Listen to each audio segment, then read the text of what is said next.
Lost my mom in a house fire at 16 and got placed in foster care because my wealthy uncle didn't want me. Then uncle's wife showed up wanting custody and revealed the real reason my uncle abandoned me. The firefighters wouldn't let me go back inside. I stood on the lawn barefoot. At 2 in the morning was still in there. I could hear her screaming my name from the second floor before the roof collapsed, and then I couldn't hear anything anymore. A neighbor wrapped a blanket around me while strangers held me back. The funeral was small because my mom did have many. She worked double shifts at a textile factory, but spent every day off with me. That was her whole world. A social worker named Arlene explained that since my father was never in the picture, they needed to find a legal guardian or I'd enter foster care. I told her I had an uncle, lived 40 minutes away in a 6-bedroom room, house with a pool and a 300-car garage. He owned a chain of auto dealerships.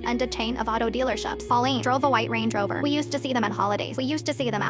My mom and Everett had some falling out when I was around 10 and we stopped going to family gatherings. Y'all never explained why she had just changed the subject whenever I asked Arlene called Everett that afternoon. I sat in her office, watching her face shift from professional to confused to something close to disgusted. She hung up and looked at me carefully. Your uncle has declined to take custody. What do you mean decline? He said he's not in a position to take on a teenager right now. Not in a position, 6-bedroom and more money than my mom made in 10 years. I went into foster care that week. The first home was fine, but I slept on a pullout in the basement.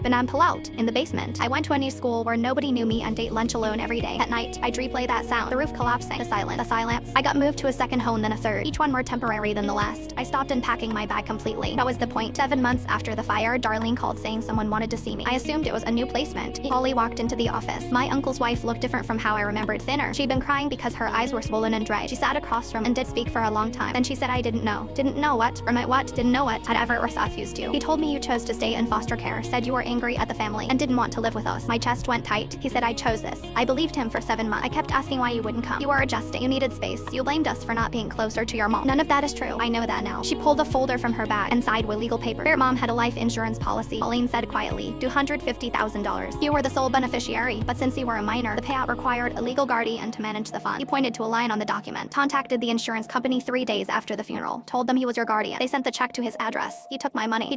Deposited it into a private account, and he's been using it to cover losses at to dealerships that have been bleeding money for a year. That's why he refused custody. The court would appoint a financial overseer for your inheritance. He couldn't steal from you with someone watching. The letter at the bottom was from my mom, written years ago and kept to the policy addressed to Everett. Anything happens to me, please take care of my baby. She's all I have and you're all she has. We haven't spoken, but you're still my brother. But please don't let her be alone. Pauline was crying now. He read this letter and still turned you away. Even in death, she tried to protect me, and her own brother intercepted everything. I filed for emergency custody and hired a lawyer. This morning, I'm also reporting Everett for fraud and misappropriation of a minor's funds. He squeezed harder. What about Everett? Everett can explain himself to a judge. I took her hand. 2 weeks later, the court froze his accounts and recovered every dollar. I moved into her new apartment, and for the first time in 7 months, I unpacked my bag completely.